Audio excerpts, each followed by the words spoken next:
Most people think non-US residents can't legally get Stripe unless they move to America or have a US passport. But here's the truth no one tells you.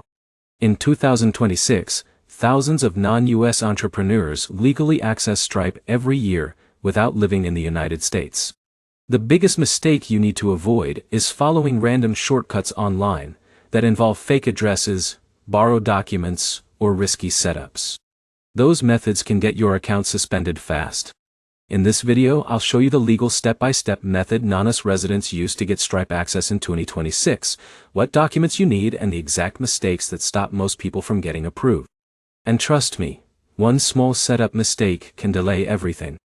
Let's get straight into it. The most common legal method is forming a business in a Stripe-supported country. For many non-US entrepreneurs, that usually means setting up a US LLC, or a company in another supported jurisdiction like the UK, Singapore, or the UAE.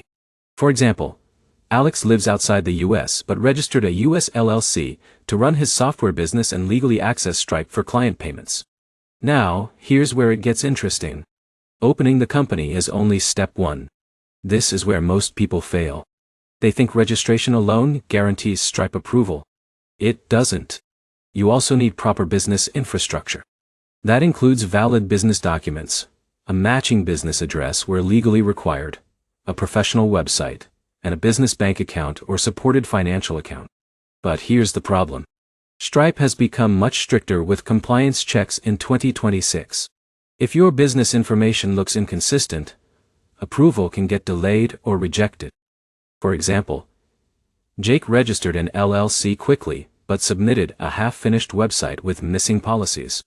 That triggered additional review requests. Now let's talk about the easiest path for most non-US founders. A US LLC remains one of the most popular options. Why? It can often be formed remotely, offers strong global credibility, and works well for many digital businesses like SaaS, consulting, e-commerce, and online education. In a minute, I'll show you the exact verification details most people miss. After company formation, you need a business financial account. This is critical because Stripe typically requires account details matching your legal business structure. Next comes your website. Your site should clearly explain your products or services. It should include pricing if applicable, contact details, refund policies, privacy policies, and terms of service. Now here's where it gets really important. Everything must match. Your Stripe application, company registration, financial account, and website business details should align perfectly.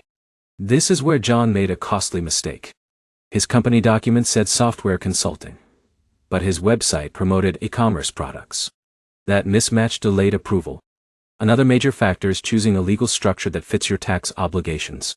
Just because you can open a company remotely does not mean you ignore tax reporting in your home country. That's one of the biggest misconceptions online. And this is the key point most people completely miss. Getting Stripe legally is about building a real business, not finding loopholes. If your company is legitimate, your documents are clean, and your business presence is professional, approval becomes much smoother.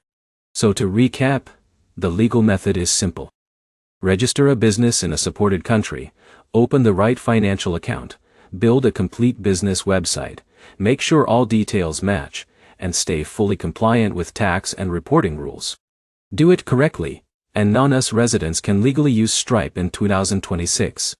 If this video helped you, make sure to like, subscribe, and comment below which country you're considering for your Stripe setup. And if you want more global payment and business setup guides, check out the next video on your screen.